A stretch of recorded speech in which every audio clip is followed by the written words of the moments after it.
Hello guys, ఈ రోజు మనం యూట్యూబ్ ద్వారా ఎన్ని రకాలుగా సంపాదించుకోవచ్చో తెలుసుకుందాం. Point number 1, YouTube ads. ఇది అందరికీ తెలిసిందే. మనం 1000 సబ్స్క్రైబర్స్ 4000 వాచ్ టైం క్రాస్ అయిన తర్వాత మన ఛానల్ అనేది మోనిటైజేషన్కి ఎలిజిబుల్ అవుతుంది. మనం మోనిటైజేషన్ అప్లై చేసిన తర్వాత యూట్యూబ్లో మనం పెట్టిన వీడియోస్కి వాటి మీద వచ్చేటువంటి యాడ్స్ ఏవైతున్నాయో వాటి నుంచి కొంత రెవెన్యూ అయితే మనకి జనరేట్ అవ్వడం జరుగుతుంది.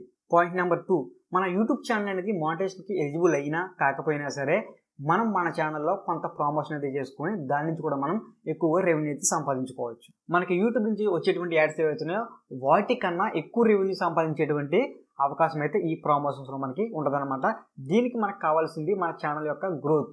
అంటే మనకి కొంచెం గ్రోత్ ఉంటే మనం ప్రమోషన్ చేసుకుని యూట్యూబ్ యాడ్స్ కంటే ఎక్కువగా మనీ అయితే సంపాదించుకోవచ్చు. Point number 3, affiliate marketing. అంటే మీకు తెలిసిందే, మనకి ఫ్లిప్కార్ట్, అమెజాన్, మీషో ఇట్లాంటి కొన్ని ప్లాట్ఫామ్స్ ఏవైతే ఉన్నాయో వీటిలో ఉండేటువంటి ప్రొడక్ట్స్ ఏవైతే ఉన్నాయో వాటి మీద మనం అఫిలియేట్ అయితే చేయొచ్చు. అఫిలియేట్ అంటే ఏం కాదు, సో ఆ ప్రోడక్ట్ని మీరు ఒక లింక్ ద్వారా ఎవరైతే కొనుక్కోవాలనుకుంటున్నారో ఆ ప్రోడక్ట్ వాళ్ళకి మనం లింక్ ఇచ్చినట్లయితే వాళ్ళు కనుక మనం ఇచ్చిన లింక్ ద్వారా కొనుక్కున్నట్లయితే దాంట్లో మనకి కొంత కమిషన్ వస్తుంది.